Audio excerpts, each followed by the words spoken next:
Après Beijing, Lyon et Xi'an, c'est à Nice que se sont donné rendez-vous cette semaine les participants du Forum culturel franco-chinois 2019. Un choix qui ne doit rien au hasard. Nice était déjà l'une des étapes de la visite du président chinois lors de sa venue en France en mars. Et la ville a encore récemment renforcé ses liens avec l'Empire du Milieu, avec l'ouverture d'une liaison directe vers Beijing.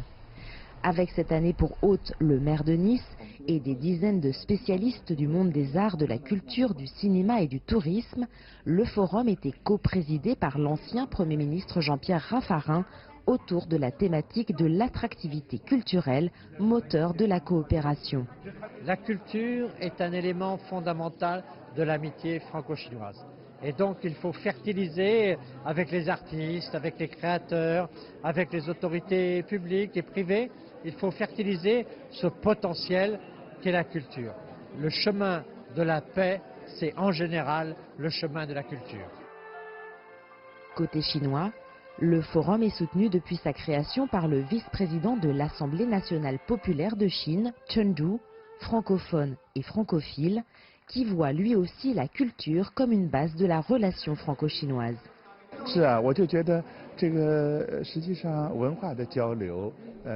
Les échanges culturels constituent une base pour les échanges entre personnes de nationalités et de peuples différents, de pays différents. Par exemple, les échanges entre la Chine et la France ont commencé avec la culture.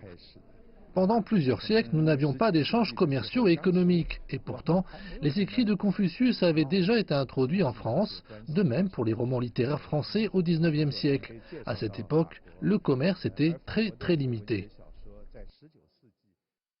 Prise de parole d'intervenants chinois et français, dialogues et ateliers, c'est une multitude de sujets qui sont abordés en vue de multiplier les échanges entre les deux pays, et parmi eux, le vin. Les Français et les Chinois sont des grands gourmets, des grands gourmands. Ils ont inventé beaucoup de choses autour de la cuisine. Et qu'est-ce qui accompagne la cuisine? Évidemment, c'est le vin. Et surtout que le vin est une boisson qui réussit à donner l'inspiration. Qui réussit à donner l'inspiration à la fois pour les poètes, pour les calligraphes, pour les peintres.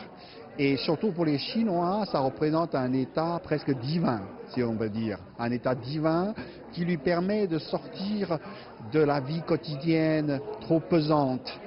Des passions communes qui aboutissent à des réalisations concrètes, comme celle-ci, un accord signé par la province du Ningxia et Ishuba, maison des arts basée à Pékin, pour officialiser la création d'un institut franco-chinois du vin dans cette province du nord-ouest de la Chine. L'idée, elle est très simple. Faire de Ningxia une plateforme sino-française où l'art du vin rencontre l'art de vivre et où finalement de plus en plus d'artistes, mais aussi de designers, mais aussi des personnes liées à la gastronomie et aux autres formes d'art de vivre viendront expérimenter la culture du Ningxia.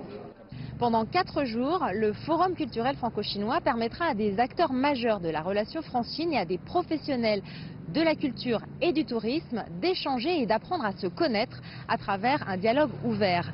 Alors que les échanges économiques entre la Chine et la France progressent, mais que beaucoup reste à faire, cette rencontre culturelle permettra d'ajouter une pierre à la consolidation de la relation France-Chine.